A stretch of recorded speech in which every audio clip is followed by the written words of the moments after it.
Hello everyone. तो आज हम करने वाले हैं Faraday's second law of electrolysis. इससे पहले वाली वीडियो में मैंने Faraday's first law of electrolysis completely explain किया है। तो प्लीज जिसने वो वाली वीडियो नहीं देखी है पहले ये वाली वीडियो देखें, Faraday's first law of electrolysis, क्योंकि उसी के कुछ फॉर्मूले जो है इसमें यूज होंगे Faraday's second law of electrolysis में। तो प्लीज पहले वो वाली वीडियो देखें, उसके बाद ही इस वीडियो पे आए। तो करते हैं start Faraday's second law of electrolysis. तो ये क्या बोलते हैं, इसकी डेफिनेशन है when same quantity of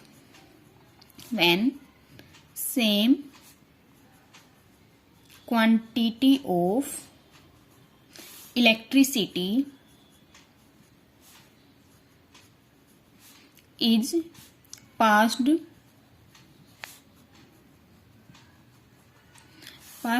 through different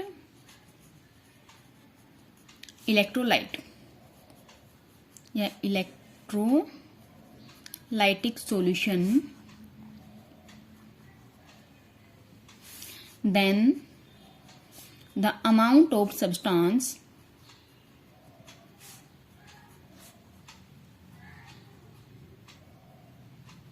produced at the electrode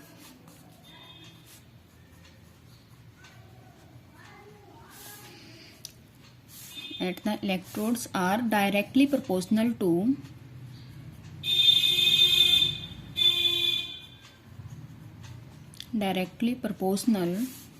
to their equivalent weight।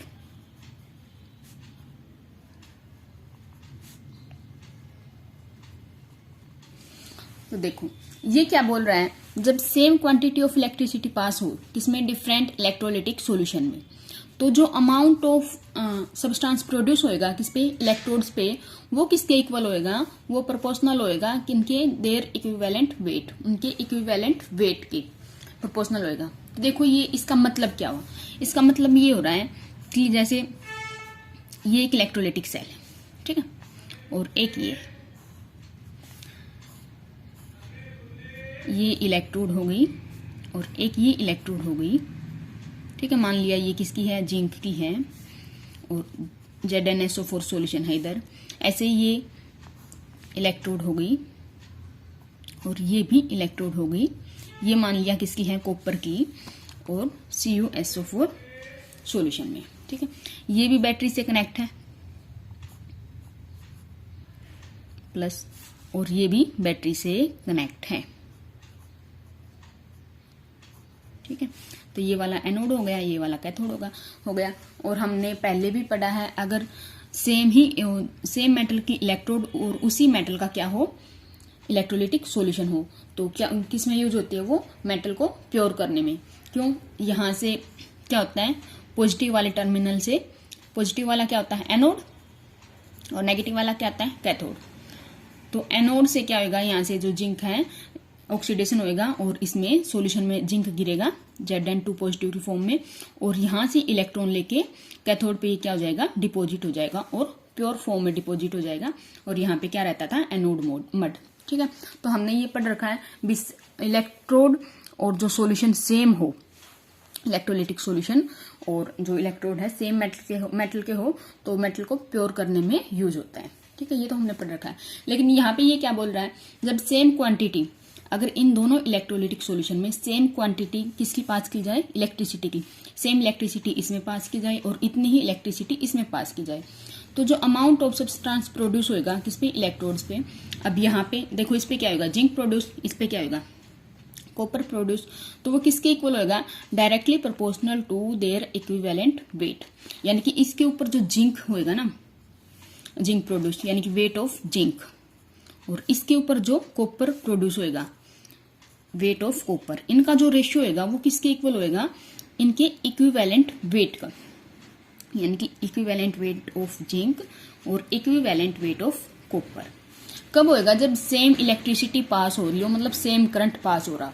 तो ये तो मैंने दो अलग अलग क्या दे दिया, इलेक्ट्रोलाइटिक सेल रख के फिर बताया भी सेम क्या हो, इलेक्ट्रिसिटी पास हो। लेकिन हमें पता है अगर हम इनको इन दोनों को दो या दो से ज्यादा कितनी भी हो सकती है उनको किस में कनेक्ट कर दे, सीरीज में। हमें ये तो पता है सीरीज में जब कनेक्ट करेंगे तो करंट क्या होता है, आई क्या होता है, सेम होता है, करंट सेम होता है। और सीरीज में अगर कनेक्ट करेंगे तो टाइम भी क्या होगा, सेम ही होएगा, तो टाइम भी सेम होएगा। तो वहां से हम बोल सकते हैं कि इलेक्ट्रिसिटी भी क्या हो रही है, सेम ही पास हो रही है। तो अगर इनको कर दें हम किसमें, सीरीज में कनेक्ट, तो यहाँ पे वर्ड सीरीज भी लिखा हो सकता है, भी कनेक्टेड इन सीरीज, ठीक है, इस डेफिनेशन में। तो देखो वो कैसे होएगा, मेन मतलब तो इसका ये है कि सेम अगर इलेक्ट्रिसिटी पास हो रही है तो जो वेट होएगा वो डिपॉजिट होएगा किसके इक्वल, किसके प्रोपोर्शनल, उनके इक्विवेलेंट वेट के। ये तो मैंने एग्जांपल दे दिया अलग अलग इलेक्ट्रोलिटिक सेल बना के, लेकिन एक्चुअल में क्या होता है, हम इनको सीरीज में कनेक्ट कर देते हैं। तो कैसे, देखो सीरीज में कनेक्ट करते हैं,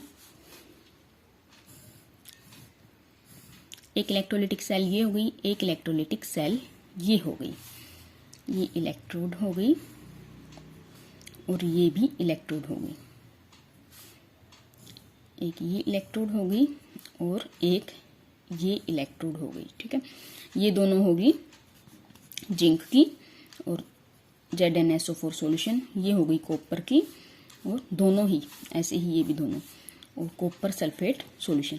अगर इनको हम सीरीज में कनेक्ट करेंगे तो कैसे करेंगे, यहाँ पे एक बैटरी से कनेक्ट कर देंगे, तो यानी कि यहाँ पे पॉजिटिव चार्ज, यहाँ पे नेगेटिव, तो ये वाली इलेक्ट्रोड पे पॉजिटिव चार्ज, और ऐसे ही ये वाली कनेक्ट हो जाएगी, इधर से ये वाली पे नेगेटिव चार्ज, तो इस पे क्या हो जाएगा पॉजिटिव चार्ज, और यहाँ पे इस पे पॉजिटिव था तो इस पे क्या हो जाएगा नेगेटिव चार्ज। तो ये क्या होगी, सीरीज में कनेक्ट हो गई। हमें पता है सीरीज में करंट क्या होता है, आई सेम होता है, और अगर हम इसको करंट देंगे तो सेम ही टाइम होएगा ना दोनों का। तो ये तो है नहीं इसके लिए अलग होएगा इसके लिए अलग, दोनों कनेक्टेड है तो टाइम भी क्या होगा, सेम होएगा, और आई इंटू टी यानी कि इलेक्ट्रिसिटी भी क्या होगी, सेम ही होएगी। तो अब जो सेम होएगी, ये सब कुछ इलेक्ट्रिसिटी सेम होएगी, तो यहाँ पे जो जिंक डिपॉजिट होएगा और यहाँ पे जो कॉपर डिपॉजिट होएगा, उनका रेशियो किसके इक्वल होएगा, वो होएगा इक्विवेलेंट वेट के रेशियो के इक्वल, ठीक है। ये था अपना सेकंड लॉ ऑफ फैराडे, ठीक है। अब ये इसके इक्वल आया कैसे, इसको प्रूफ कैसे करेंगे, इसको प्रूफ करेंगे ऐसे, देखो अब सिर्फ यही सेल ले लिया, तो फर्स्ट लॉ में हमने क्या पढ़ा था कि वेट, कितना वेट डिपॉजिट होएगा, किसके इक्वल था, Z इंटू आई इंटू टी, और Z क्या था, Z था इक्विवेलेंट वेट और डिवाइड में 96500, ठीक है, इसके इक्वल था। तो यहां से रखें हम इस फॉर्मूले से, तो वेट जो जिंक का होएगा किसके इक्वल होएगा, इक्विवेलेंट ऑफ जिंक, क्योंकि Z की वैल्यू ये है तो यहाँ पे रखेंगे तो क्या होगा, इक्विवेलेंट 96500 इंटू आई इंटू टी। तो यही रखना हमें, जिंक की बात हो रही तो जिंक रख दो, 96500 इंटू आई इंटू टी, ये फर्स्ट इक्वेशन हो गई। ऐसे ही अगर सेकंड की देखें हम, सेकंड वाले जो इलेक्ट्रोलिटिक सेल है उस पर जो कॉपर डिपॉजिट होएगा वो भी क्या होगा, ऐसे ही। ये फर्स्ट लॉ से देख लिया हमने, फर्स्ट लॉ में अच्छे से एक्सप्लेन कर रखा है मैंने, तो देख लेना उसको। तो ये हो गया सेकंड। अब इन दोनों को, फर्स्ट को सेकंड से अगर डिवाइड करेंगे, फर्स्ट को डिवाइड करेंगे सेकंड से, तो क्या आएगा, वेट ऑफ Z और Zn और वेट ऑफ कॉपर किसके इक्वल होएगा। अब हमें पता है इलेक्ट्रिसिटी तो क्या होगी, सेम पास, ठीक है, तो ये दोनों तो कैंसिल आउट हो जाएंगे, ये भी कैंसिल आउट, तो क्या आ जाएगा, यही तो सेकंड लॉ है, यहाँ पे यही तो बताया था, और प्रूफ करना होता है, ऐसे कर दिया, ठीक है। तो ये तो हो गया थ्योरेटिकल पोर्शन इसका। अब न्यूमेरिकल कैसे आएंगे, इस पे न्यूमेरिकल करके देखते हैं। तो देखो एक क्वेश्चन है, उसमें दोनों ही क्वेश्चन लॉ कंप्लीट हो रहे हैं, फर्स्ट लॉ भी और सेकंड लॉ भी। तो देखो क्या क्वेश्चन है, क्वेश्चन है 3 इलेक्ट्रोलिटिक सेल,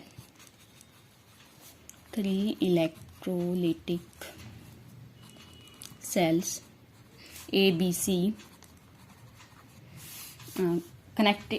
containing electrolytes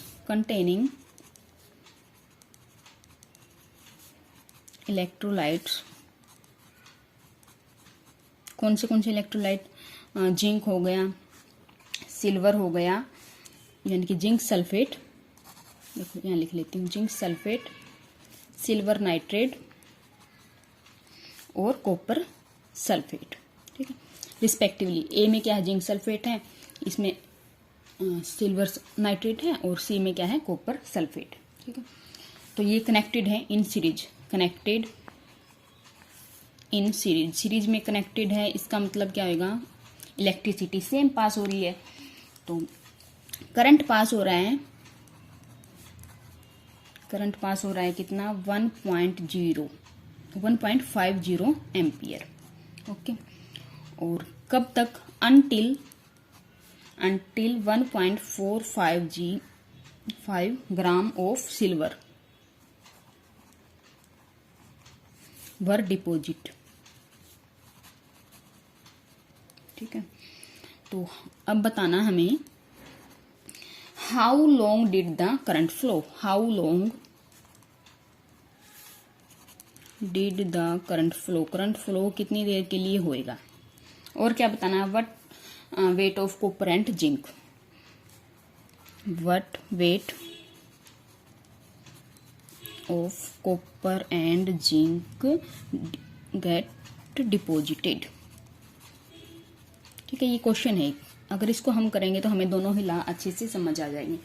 तो देखो इसमें क्या बोल रखा है, इसने बोल रखा है इलेक्ट्रोलिटिक सेल है 3 ABC, तो 3 इलेक्ट्रोलिटिक सेल है, बना लेंगे हम, और सीरीज में क्या है, वो कनेक्टेड है। ड्राइंग मेरी ऐसी ही है, ड्राइंग की तरफ ध्यान मत देना, बस कंसेप्ट समझ लेना।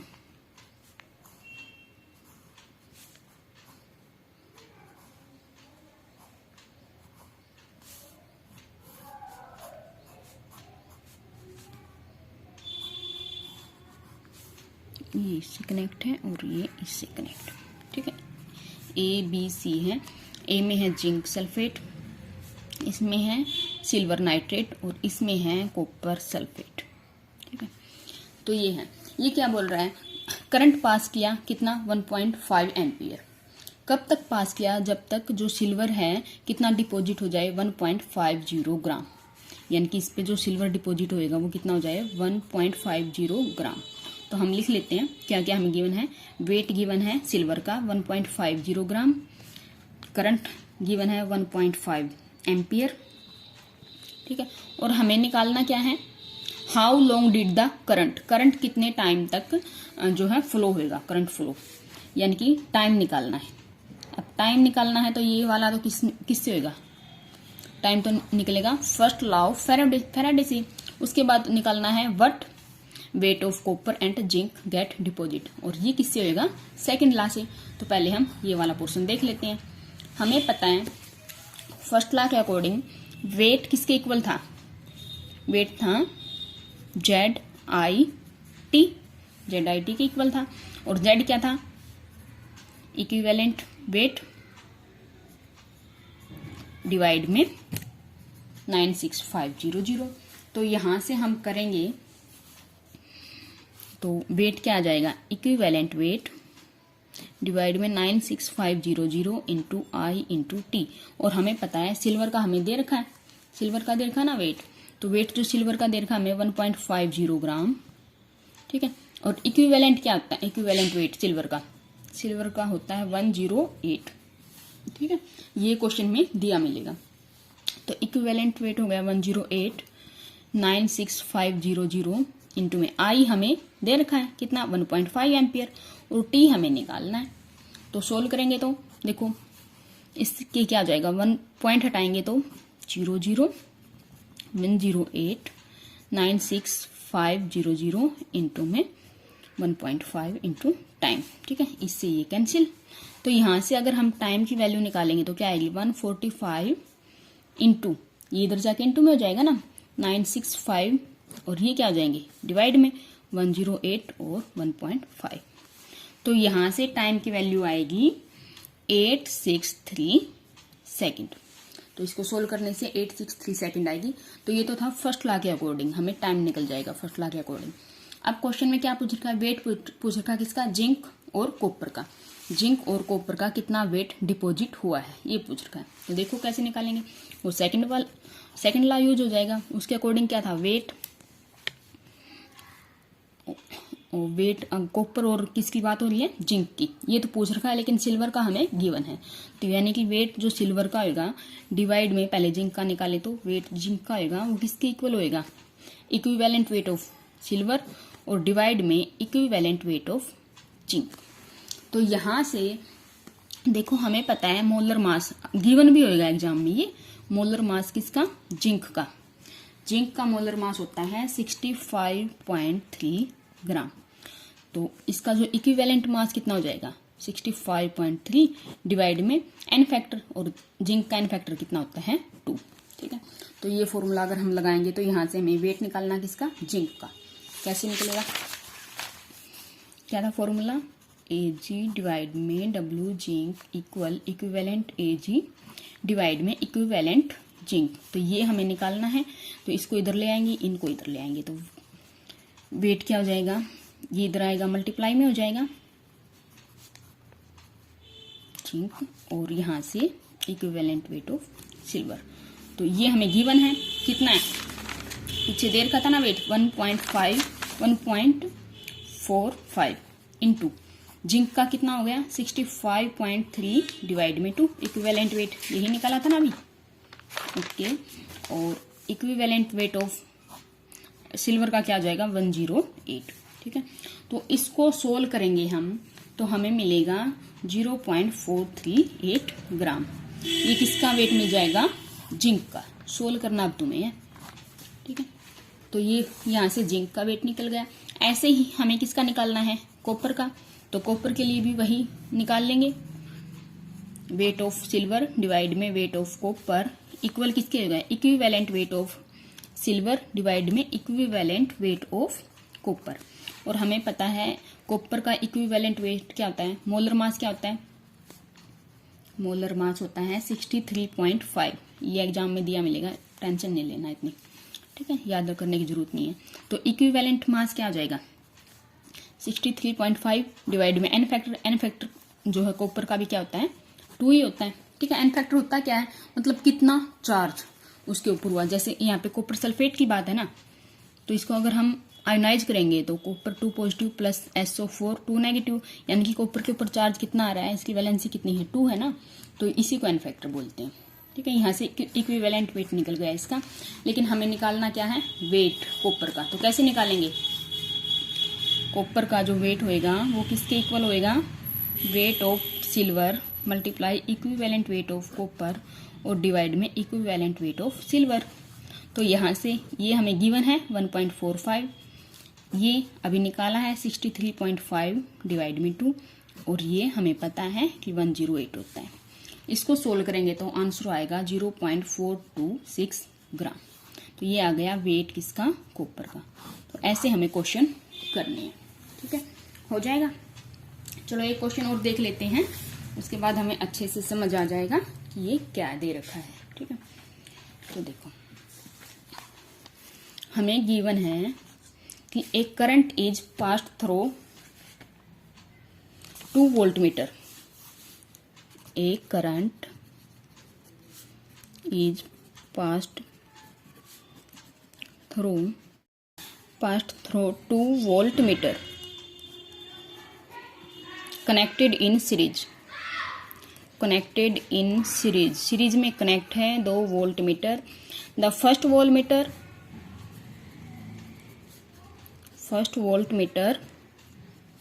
contains XSO4 aqueous एंड जो है सेकेंड वोल्टमीटर contains क्या Y2SO4 aqueous। The relative atomic मास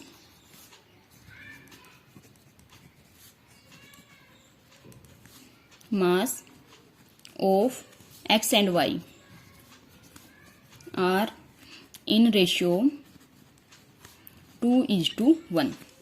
तो हमें कैलकुलेट करना है the ratio of mass of X and Y liberated. ठीक है, तो देखो क्या दे रखा है, 2 वोल्ट मीटर दे रखे हैं, कनेक्टेड है सीरीज में, यानी कि 2 इलेक्ट्रोलाइटिक सेल कनेक्टेड है सीरीज में, जिसमें एक में तो इलेक्ट्रोलाइट क्या है XSO4 और दूसरे में क्या है Y2SO4। और इसमें एटॉमिक मास का रेशियो दे रखा है X और Y का क्या 2:1। हमें रेशियो निकालना है किसका, X और Y के मास का। तो देखो कैसे करेंगे इसको, हमें गिवन क्या है, हमें गिवन है 2 इलेक्ट्रोलाइटिक सॉल्यूशन, एक तो है XSO4 और दूसरा क्या है YSO4। तो हमें पता है हम यहाँ से अगर वो करेंगे सोल्व करेंगे तो SO4 पे क्या है 2 नेगेटिव चार्ज होता है, तो X पे क्या आएगा 2 पॉजिटिव, तो इसमें आयोनाइज होंगे। ऐसे ही Y2SO4 है, ये क्या आएगा 2Y प्लस SO4 2 नेगेटिव। इस SO4 पे क्या है चार्ज कितना है 2 नेगेटिव, तो इस पूरे पे क्या आएगा 2 पॉजिटिव, तो एक Y पे क्या आएगा सिर्फ पॉजिटिव, यानी कि 1 पॉजिटिव चार्ज होएगा। तो इतना तो हमें इस फॉर्मूले से पता चल गया कि X के ऊपर कितना चार्ज आएगा और Y के ऊपर कितना चार्ज आएगा। अब हमें रेशियो निकालना है इनके वेट का, ठीक है, यानी कि वेट ऑफ X डिवाइड में वेट ऑफ Y, ये हमें कैलकुलेट करना है। और सेकंड लॉ ऑफ फैराडे के अकॉर्डिंग ये किसके इक्वल होएगा, ये होएगा equivalent weight of X divide में इक्विवेलेंट वेट ऑफ Y, इसके इक्वल होएगा। और हमें पता है इक्विवेलेंट वेट ऑफ X क्या होएगा, एटॉमिक मास या molar mass of X divide में n फैक्टर या चार्ज बोल सकते हैं, वैलेंसी बोल सकते हैं। और वो कितनी है, X पे चार्ज कितना है 2, तो यानी कि EX किसके इक्वल होएगा mx/2। और ऐसे ही EY किसके इक्वल होएगा my/ चार्ज कितना है 1, ठीक है। तो यहां से हम अगर इस फॉर्मूले में पुट करेंगे तो WX/WY किसके इक्वल आएगा EX क्या है mx/2 और डिवाइड में क्या है EY यानी कि my/1। ये डिवाइड में है तो मल्टीप्लाई में करेंगे तो क्या हो जाएगा, रिवर्स हो जाएगा, 1 ऊपर और नीचे my, ठीक है। और क्या गिवन हमें, यहां से तो क्या निकल गया mx/my इंटू 1/2 हो गया, ये हो गया WX/WY। और यही हमें कैलकुलेट करना है और ये हमें गिवन है। कैसे, इसने दे रखा है जो एटॉमिक मास है यानी कि मोलर मास है, उनका जो रेशियो है क्या है 2:1 यानी कि 2/1 है, ये हमें दे रखा है। तो ये 2/1 हो गया। तो यहाँ से अगर इसको 2/1 करेंगे, इसको 1/2 करेंगे तो ये यहाँ से ये कैंसिल आउट, तो क्या आ गया 1 से 1 यानी कि 1/1। इनका रेशियो हो जाएगा, रेशियो ही पूछ रखा है ना, WX रेशियो WY किसके इक्वल हो जाएगा 1:1। तो सेकंड लॉ से ये हमारा क्वेश्चन कंप्लीट, ठीक है, हो जाएगा। ओके चलो अच्छी बात है, हो जाएगा। चलो तो एक क्वेश्चन और देख लेते हैं थोड़ा सा, उसके बाद हम कंप्लीट करते हैं अपने सेकंड लॉ को, ठीक है। तो एक क्वेश्चन है, क्वेश्चन क्या है, क्वेश्चन है सेम अमाउंट ऑफ करंट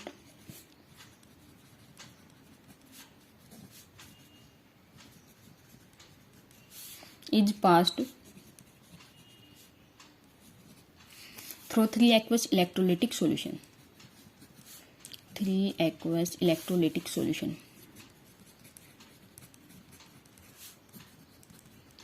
ठीक है, कनेक्टेड इन सीरीज, सीरीज में कनेक्टेड है, सीरीज में कनेक्टेड है। और वो सॉल्यूशन क्या क्या है, सॉल्यूशन है AgNO3, उसके बाद है कॉपर सल्फेट और है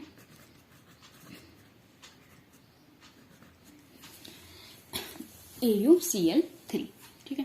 तो ये बोल रहा है करंट पास हो रहा है, कितना पास हो रहा है कि जब तक जो सिल्वर पे 1 मोल ऑफ सिल्वर डिपॉजिट हो जाए, ठीक है। तो क्या बोल रहे हैं, when enough current is passed, current is passed through the cell to deposit 1 mole of silver तो हमें कैलकुलेट क्या करना है, हमें कैलकुलेट करना है कि जो mole of copper and gold deposited, mole निकालने हमें जो कॉपर और गोल्ड के जो मोल होंगे वो कितने डिपॉजिट होंगे। तो देखो कंप्लीट क्वेश्चन नहीं लिखा मैंने, बेसिक सा बता दिया कि ये क्या है, क्वेश्चन तो बहुत लेंथी लिख रखा है। तो इसमें क्या दे रखा है, इसमें बोल रखा है कि 3 इलेक्ट्रोलाइटिक सॉल्यूशन है, 3 इलेक्ट्रोलाइटिक सॉल्यूशन है, सीरीज में कनेक्टेड है, सीरीज में कनेक्टेड। अगर क्वेश्चन को ध्यान से समझ के करेंगे ना तो सारे क्वेश्चन हो जाएंगे, इतनी मुश्किल नहीं है। ठीक है, बस हम देखते ही डर जाते हैं, करने की ट्राई नहीं करते, इसलिए मुश्किल लगते हैं हमें। सीरीज में ये कनेक्टेड हो गए। ठीक है, इसने क्या बोल रखा है, फर्स्ट में है AgNO3 सॉल्यूशन, सेकंड में है ये पॉजिटिव या नेगेटिव कॉपर सल्फेट सॉल्यूशन, और यहाँ पे है AuCl3 सॉल्यूशन। ठीक है, तो ये पॉजिटिव ये नेगेटिव, ये पॉजिटिव ये नेगेटिव, ये पॉजिटिव ये नेगेटिव। तो इलेक्ट्रिसिटी पास हो रही है, करंट पास हो रहा है, सब में सेम ही होएगा। ठीक है, तो इतना करंट पास हो रहा है कि जो डिपॉजिट यहाँ पे जो सिल्वर डिपॉजिट होएगा वो कितना हो रहा है, 1 मोल, 1 मोल सिल्वर डिपॉजिट हो रहा है। तो हमें बताना है कि कॉपर कितना डिपॉजिट होएगा और उतनी ही इलेक्ट्रिसिटी में जो है गोल्ड कितना डिपॉजिट होएगा। तो देखो कैसे करेंगे, हमें पता है 1 मोल जो ये है सिल्वर है उसमें कितना वेट होएगा, देखते हैं। देखो AgNO3 किस में आयनाइज होएगा, Ag प्लस और NO3 माइनस में। ठीक है, तो Ag प्लस जो है ये Ag प्लस इसके ऊपर जो डिपॉजिट होएगा कैसे होएगा, 1 इलेक्ट्रॉन लेगा, उसके बाद Ag सॉलिड बनेगा तो ही डिपॉजिट होएगा। ठीक है, ओके। तो यहां पर 1 मोल में कितना हुआ, Ag कितने ग्राम होएगा वेट, 1 मोल में हमें पता है 108 ग्राम, क्योंकि सिल्वर का एटॉमिक मास कितना है या मोलर मास 108 ग्राम। ओके, तो यहां से हमने चार्ज देख लिया, इसके ऊपर कितना है, तो इक्विवेलेंट वेट भी कितना आएगा, इतना है। तो मोलर मास भी इतना ही है और इक्विवेलेंट वेट भी सिल्वर का कितना है, 108 ग्राम।